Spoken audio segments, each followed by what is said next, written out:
김영훈의 질병백과를 시작하겠습니다. 오늘의 주제는 ADHD 진단 및 관리 시 고려해야 할 요인들은입니다. 소변검사나 혈액검사와 같은 어떠한 검사도 어떠한 행동평가들도 ADHD인지 아닌지를 객관적으로 입증해 줄 수는 없습니다.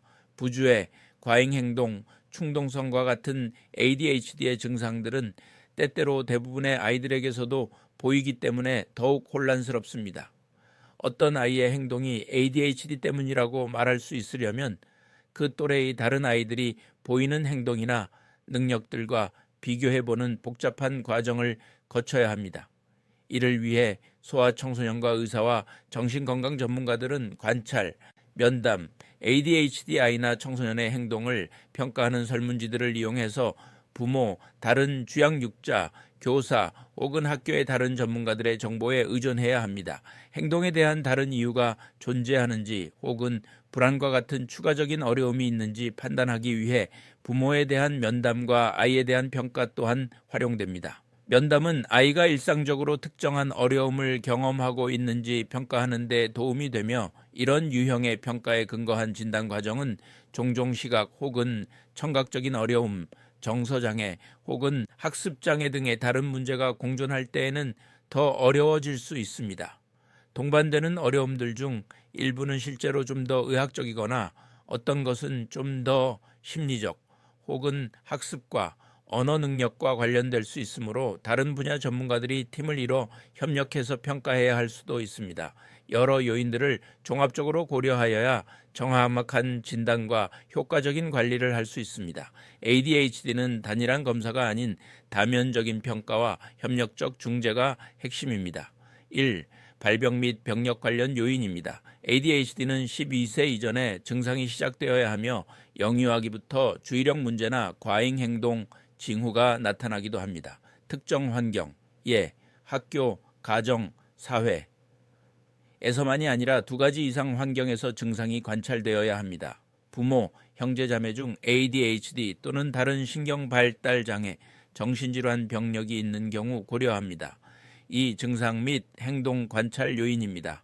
주의력 결핍, 집중 유지 어려움, 잘 듣지 않음, 자주 물건 잃음, 지시 수행 어려움 등입니다.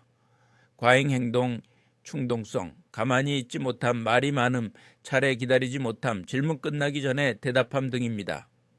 기능 손상 여부, 학업, 또래 관계, 가정생활 등에서의 구체적인 기능 손상 확인이 필요합니다. 증상의 강도와 빈도, 일시적인 행동이 아닌 연령에 비해 현저하게 높은 빈도와 강도를 보여야 합니다. 3. 심리사회적 및 환경적 요인입니다.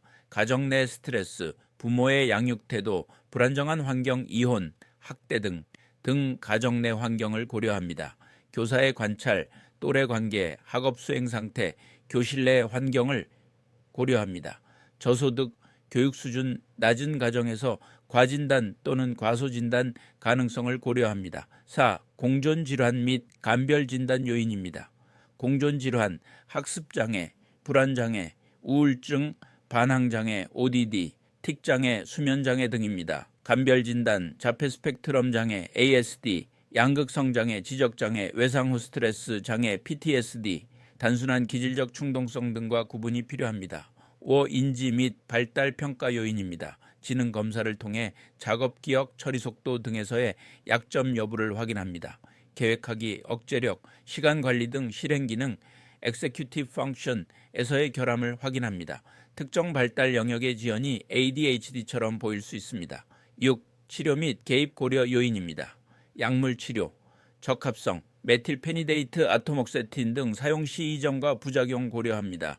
행동 중자애 및 부모 훈련, 특히 영유아기 아이에게는 비약물적 개입이 우선입니다. 학교와의 협력, IEP 개별화, 교육계획, 학습 조절, 전략이 필요합니다. 증상의 변화, 성장에 따른 조정, 약물 반응 추적 등을 지속적으로 모니터링합니다. 7. 문화 및 성별 요인입니다. 문화적 기대에 따라 증상이 과소 혹은 과대평가될 수 있습니다. 남한은 과잉 행동형이 많고 여아는 주의력 결핍형이 많아 간과되기 쉽습니다. ADHD가 처음 의심될 때에 대해 말씀드리겠습니다. 전문가들은 비록 초등학교 입학 전까지 아직 ADHD 행동들이 발견되지 않더라도 ADHD 발전 경향성이 이미 출생 시부터 나타난다는 것에 대부분 동의합니다. 이렇게 발견이 늦어지는 이유는 학령정이 아이들의 부주의, 충동성, 그리고 과잉 행동과 같은 ADHD의 핵심 행동, 증상들은 종종 정상 발달 과정의 일부로 보일 수 있기 때문입니다. 하지만 다른 아이들은 성장하면서 점점 그러한 행동들이 사라지는 데 반해 ADHD 아이들은 그러지 못하고 그러한 행동들이 아이의 기능을 방해하며 이러한 차이는 나이가 들수록 점점 더 명확해집니다. 학교에서는 수업 시간에 주의 집중, 인내력, 자기 조절이 많이 필요하기 때문에 아이의 부주의, 충동성, 그리고 과잉 활동과 관련된 문제들을 중점을 두어 관찰할 수 있습니다. 하지만 가정에서나 놀이 집단 내에서는 이런 능력들이 별로 요구되지 않으므로 이러한 곳들에서는 문제를 거의 보이지 않을 수도 있습니다. 부모 또는 교사의 관찰이 중요합니다. ADHD 아이는 또래보다 지속적으로 산만하거나 주의가 짧다, 차례를 기다리기 어려우며 과잉 행동이나 충동적 행동이 눈에 띄입니다. 집중하지 못하고 실수가 잦아 과제 수행이 어렵습니다. 학업 성적 부진이나 사회적 갈등이 반복됩니다. 주의력 결핍을 주로 보이는 유형의 ADHD 아이를 둔 부모들은 다음과 같은 말을 합니다. 아이가 늘 백일몽을 꾸는 것 같아요. 내가 이야기할 때 대답을 전혀 안 해서 내 말을 듣고 있는지 의심스러워서요.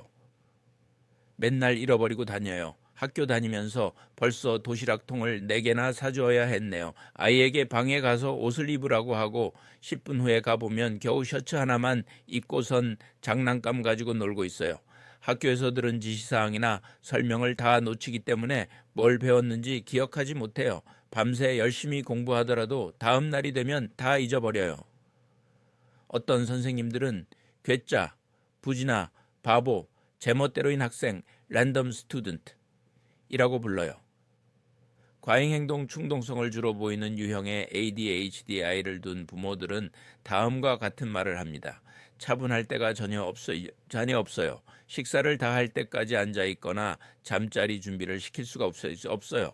자꾸만 대화에 끼어들어 방해를 해요. 아이가 방에 같이 있으면 대화를 제대로 나눌 수가 없어요.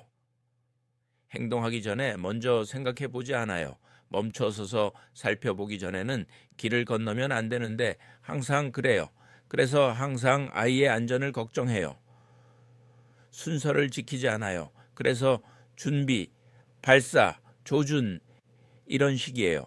같은 반 친구들이 아이를 좋아하지 않아요. 아이는 언제나 어울리고 싶어서 끼어들지만 아무도 자기 집에 초대해주지 않아요. 아이는 뭐든지 항상 제일 먼저 하려고 하고 모든 것을 자기 방식대로 하려고 해요. 학령정의의 고려점에 대해 말씀드리겠습니다. ADHD의 진단 기준을 학령정의 아이에게도 적용할 수 있고 문제가 있는 아이들을 잘 찾아낼 수도 있지만 학령정의 아이에게 ADHD의 핵심 증상들이 있는지 결정하는 데에 어려움이 따를 수 있습니다.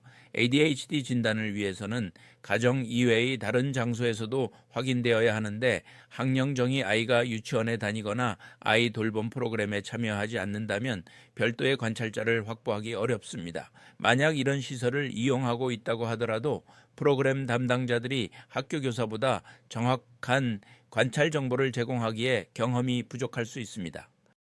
1. 주의 집중력 및 과제 개시 어려움입니다. 짧고 명확한 지시, 이거 3개만 하고 와를 사용하라. 한 번에 하나의 과제만 제시 과제 시작을 도와주는 신호나 구조화된 루틴 제공하라. 좌석은 자극이 적은 곳, 교실 앞이 좋습니다. 창가는 안 됩니다. 시각적 단서, 그림카드, 타이머, 루틴표를 활용하세요. 2. 반응 억제와 자기조절력 부족입니다. 지시 불이행이 고의가 아니라 충동 조절 미숙일 수 있음을 인식합니다. 지시 전에 주의를 끌고 짧게 반복합니다. 감정 조절 어려움 시 감정 조절 공간 쿨다운 시간 마련합니다. 문제 행동에 대하여 즉각적으로 짧고 일관되게 피드백합니다. 3. 좌절 인내력과 동기 저하입니다. 성공 경험이 적어 자기 효능감이 낮고 금방 포기합니다. 반복적 실패 경험은 부정적 자아 개념을 강화합니다. 즉각적이고 구체적인 칭찬, 잘 참았구나, 지금 집중 잘했어 를 제공합니다. 결과보다 과정에 주목하여 노력 중심의 피드백을 합니다. 4. 사회성 및 또래 관계입니다. 충동적 말이나 행동으로 친구와 갈등 많습니다. 규칙 이해나 협동이 어렵다. 역할놀이, 감정카드 활용하여 사회적 기술을 지도합니다. 교사의 중재적 개입이 필요하며 역할 모델링을 합니다. 또래와 함께하는 짝활동 시 이해심 많은 친구와 배치합니다. 5. 일과 구조화 및 시간 관리입니다. 시간 감각이 미숙하고 시작 유지 완료의 흐름에 어려움을 겪습니다. 시각적 타이머 활용, 과제 전후의 일과 예측 가능하게 구조화합니다.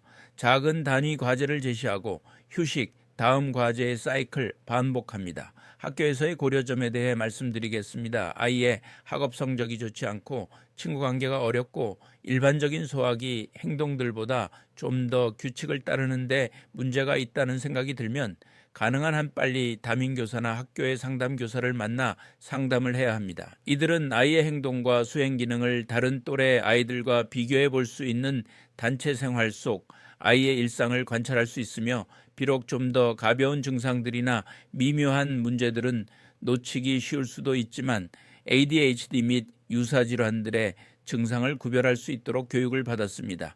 또한 부모의 관찰과 염려에 관심을 기울이며 ADHD가 종종 더욱 분명하게 나타나며 문제를 발생시키는 학교에서 아이의 경험을 좀 더 분명하게 알려줄 수 있을 것입니다. ADHD나 다른 유사질환을 암시할 수 있는 이유로 아이가 학교 진도를 잘 따라가지 못하는 것을 처음으로 발견하는 사람은 종종 교사나 학교 상담교사입니다. 이런 경우 교사가 아이의 부모에게 즉시 연락하여 이 문제를 상의하는 것이 중요합니다.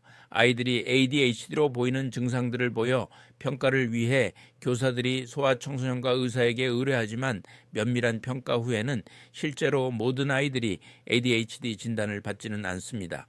ADHD로 진단을 받더라도 교사의 관찰과 의견을 추적 관찰하는 것은 중요합니다. 아이의 ADHD 증상에 대한 평가, 진단, 효과적인 치료가 빠를수록 아이가 자존감을 유지하고 학업 수행을 잘 유지할 기회는 더욱 증가됩니다. 소아신경과 전문의 김영훈 교수였습니다.